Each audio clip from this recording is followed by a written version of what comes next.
Hello, Christina's World Kitchen. I'm Christina Martinez-Williams, and I am going to make amazing salty crackers. These are my low-carb cracker recipe. They are super simple, super easy. You bake them, which reminds me I need to turn on the oven to 350 degrees. And they are something that you can use for anything. We have an event going on right now that is it's so exciting. It's called What's Your It? I want to know, what's your it? We've been talking about this. What is your it? What is it, the thing that you are going after? What's your goal? Where are you going? What are you doing? What are you about? You want to be a better mom? Go prove it. Do you want to lose 10 pounds? Go prove it. Do you want to change your eating habits? Go prove it. And be about it. Don't just talk about it, be about it. This is our event. And it's all about our fuel source, the fuel source that has changed my life and is going to change thousands of lives more. And we have a break. And it's not a very long break. I actually need to see how much longer we have. We have a break. And it is, oh no, I don't know how much longer we have. So we are going to have, we're having a break now to eat. So I'm making some crackers so that people can use them with the guasacaca that I made. They can use them with cheese and meat. They can use them just by themselves. That's about all I have for them to use them with right now. So tell me where you're watching from. Thumbs up, hearts, share this video. If you've already tried my low carb crackers, put tried them in the comments. If not yet, put not yet in the comments, and let's do it. So I have 2 cups of almond flour. And I'm going to mix that with 1 teaspoon of pink salt. If you want it to be not as salty, then do a little bit less. I like to have the saltiness. And then we're going to mix this all around, and then we're going to add our liquids, and then we just have to roll it out. And we're going to roll it out onto and bake it on a baking sheet and cut it into squares prior to putting it into the oven.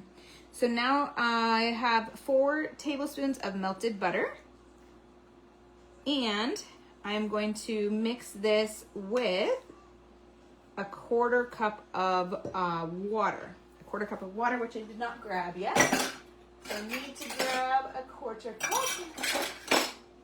This is 1/3 of a cup. Oh my goodness. A 1/4 cup. I found one. A 1/4 cup of water. 1/4 cup of water. Okay, 1/4 cup of water, and now I'm going to mix this. It's going to be a dough-like dough. It is best if you give it like 15 minutes in the fridge or freezer, probably freezer, to get firm. It'll make it a lot easier to form into your rectangle and to do. But you can also do it a little bit more wet like it is now. But almond flour is more absorbent anyways. You can also add a 1/4 teaspoon of xanthan gum. If you don't have xanthan gum, it's okay. I actually don't have any right now, so I'm doing it without xanthan gum. And this is what it looks like. So I am going to, it's a little bit moist right now. So I actually want to make sure that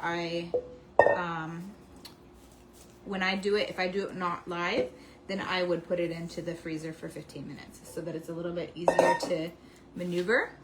And yeah, you can't see it. Cadalea. El break terminó? What? El break terminó? No. Okay, cool. The break has not ended yet. I wanted to make sure.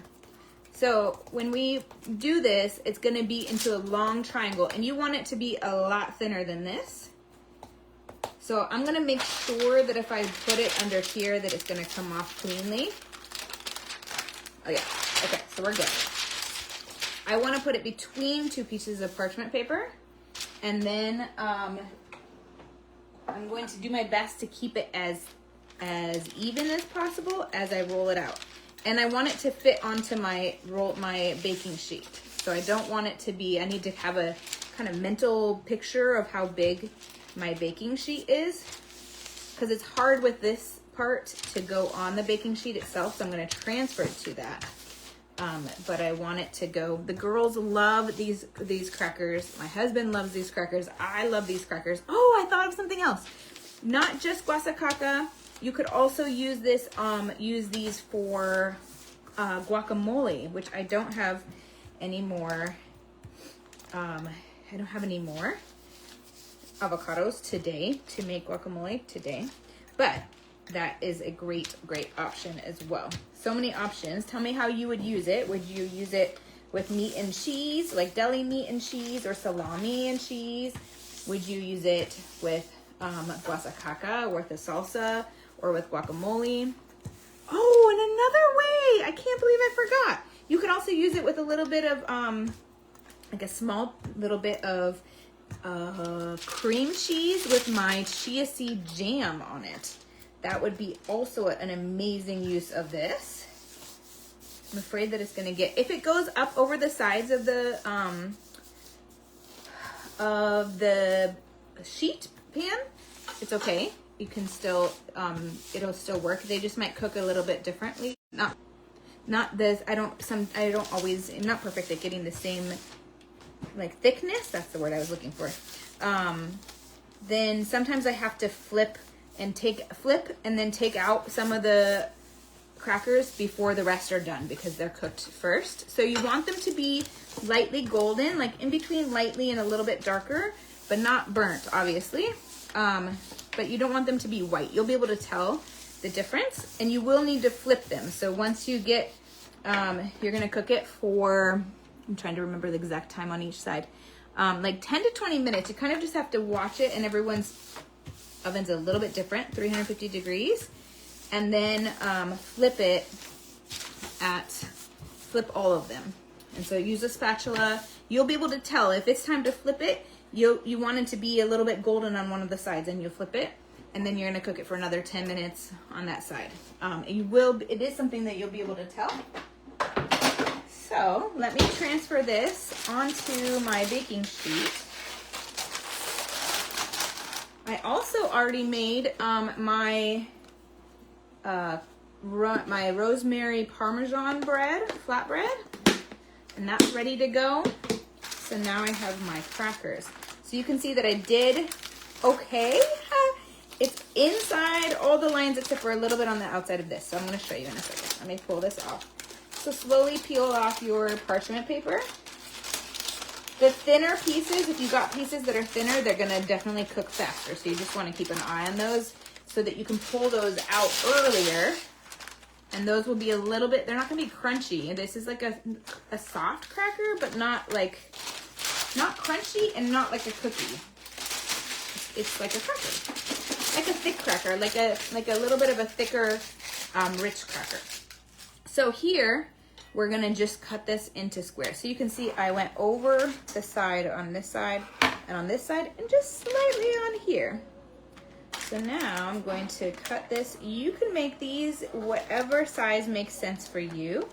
I like making it, if I have like salami that I'm cutting or using, then I like to make it the width of the salami so that then it's, or a little bit bigger than that so it can be used together with meat and cheese. We have pepperoni as well that we can use this with. And these are a little bit thin, but they're gonna be actually really good. Kailea. Tall. Kailea is actually taller than me officially. She is. It is odd, but cool, I guess. I like when I could hold her, and I can't hold her anymore. All right, but I can cuddle next to you. Okay, now you can see I cut it. Let me show you. Now we're just gonna put it in the oven and bake it, and it's ready to go. So actually, it did fine. I was a little wary of it being too moist without putting it in the freezer this time, but it actually, because of the double layers of parchment paper, it turned out just fine. It was, so you don't have to. You can, but you don't have to. We're gonna slip it in the oven, and it's ready to go. And so super simple. Tell me how you would eat it. Cream cheese, my chia seed jam, meat and cheese, guacamole, guasacaca, salsa. How would you eat it? Tell me in the comments. And thumbs up, hearts, share this video so the whole world knows that they can do this too, because it's amazing. All right, That's it. From my house to your kitchen, global flavors and healthy place for around the world.